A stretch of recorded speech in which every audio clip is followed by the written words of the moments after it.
بسم اللہ الرحمن الرحیم۔ السلام علیکم ورحمۃ اللہ وبرکاتہ۔ آج سے تقریباً 5000 سال پہلے روئے زمین پر سمود نامی ایک قوم آباد تھی جو طاقت اور قوت میں اپنی مثال آپ تھی۔ انہیں اپنی قوت اور توانائی پر بڑا فخر اور غرور تھا۔ وہ اپنی طاقت کے بل بوتے پہاڑوں اور پتھروں کو تراش کر ایسی خوبصورت اور دیدہ زیب عمارتیں بناتے تھے کہ جنہیں دیکھ کر آج بھی ماہرین تعمیرات متحیر ہو کر رہ جاتے ہیں۔ اللہ تبارک و تعالیٰ نے انہیں طاقت اور توانائی کی بے مثال نعمت سے سرفراز فرمایا تھا۔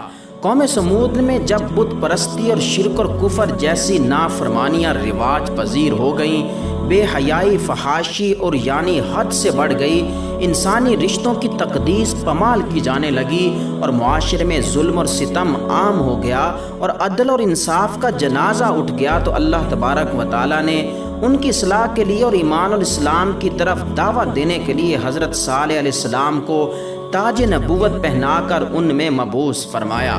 حضرت صالح علیہ السلام نے انہیں اللہ تعالیٰ کی نعمتیں یاد دلائیں اور انہیں توحید اور اسلام کی طرف بلایا، کفر اور شرک اور بت پرستی کی قباحت بیان کی اور قوم عاد کے انجام کو یاد دلا کر انہیں عذاب الہی سے خبردار کیا۔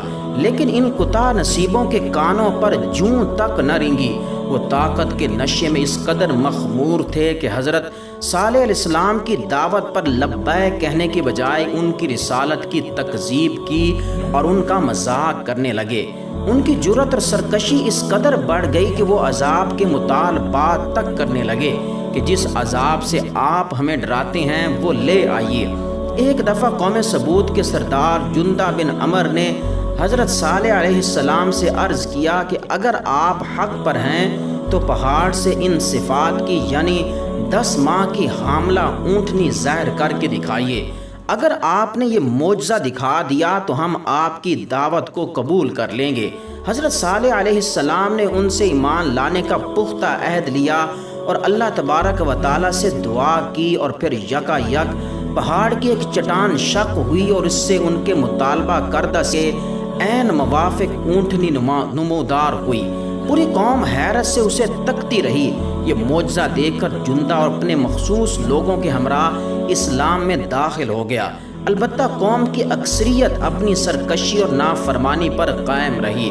حضرت صالح علیہ السلام نے اپنی قوم سے کہا کہ دیکھو، یہ اللہ کی اونٹنی ہے، لہٰذا تم اسے تنگ نہ کرو اور اسے اس کے حال پر چھوڑ دو، اور اسے بری نیت سے ہاتھ نہ لگاؤ اور نہ مارو اور نہ ہانکو اور نہ ہی اس کو قتل کرنا، ورنہ اللہ کا سخت عذاب تمہیں پکڑ لے گا۔ چنانچہ اونٹنی اپنے بچے کے ساتھ باغوں اور ہریالیوں میں چرتی رہتی اور خوب دودھ بھی دیتی تھی کہ قبیلے کے سبھی افراد سے راب ہو جاتے تھے، لیکن دودھ کم نہ ہوتا تھا۔ اونٹنی چونکہ خوب فربا تھی اور کہا جاتا ہے کہ اس کا سینہ صرف 60 گز کا تھا، بہی وجہ پانی بھی خوب پیتی تھی، حتیٰ کہ ایک دفعہ میں تالاب یا کنویں کا سارا پانی پی جاتی تھی۔ چنانچہ حضرت صالح علیہ السلام نے پانی کو اونٹنی اور قوم کے درمیان تقسیم فرما دیا تھا کہ ایک دن اونٹنی پیے اور دوسرے دن قوم کے لوگ۔ چونکہ اونٹنی کے معجزے کا قوم نے اپنی آنکھوں سے مشاہدہ کیا تھا اور اس وجہ سے وہ گرچہ مومن نہیں ہوئے تھے، تاہم اونٹنی کی کچھ عزت اور تکریم ضرور کرتے تھے۔ کافی عرصہ تک تو یوں ہی چلتا رہا، لیکن وہ قوم سرکشی کی انتہا کو پہنچی ہوئی تھی۔ چنانچہ انہیں اب یہ اونٹنی کی موجودگی بھی کھٹکنے لگی تھی۔ اس کا زیادہ گھومنا پھرنا اور چلنا انہیں برا معلوم ہونے لگا تھا، اور اونٹنی کی وجہ سے قوم کو ایک دن چھوڑ کر ایک دن پانی میسر ہوتا تھا۔ چنانچہ شیطان نے ان کے اندر طرح طرح کے وساوس پیدا کر دیے اور انہیں اس بات پر آمادہ کیا کہ اب اس اونٹنی سے جان چھڑائی جائے، یعنی اس کا قصہ تمام کر دیا جائے۔ لیکن قوم کا کوئی بھی فرد اس شنی فعل کو انجام دینے پر راضی نہیں ہو رہا تھا، سو انہوں نے 2 آزاد منش عورتوں کو اس بات پر راضی کیا کہ تم شراب اور شباب کے نشے میں مدہوش کسی نوجوان کو ورغلا کر اونٹنی کے قتل پر آمادہ کرو۔ چنانچہ ان دونوں عورتوں نے مل کر 2 اوباش قسم کے نوجوانوں کو اپنے حسن اور جوانی سے متاثر کر کے اس اونٹنی کے قتل پر راضی کر لیا۔ ان کے ساتھ 7 افراد اور بھی شامل ہو گئے۔ چنانچہ حسب مشورہ 9 افراد اونٹنی کے قتل کی غرض سے کنویں کے پاس گھات لگا کر بیٹھ گئے کہ کب اونٹنی آئے اور ہم اس کو ہلاک کر دیں۔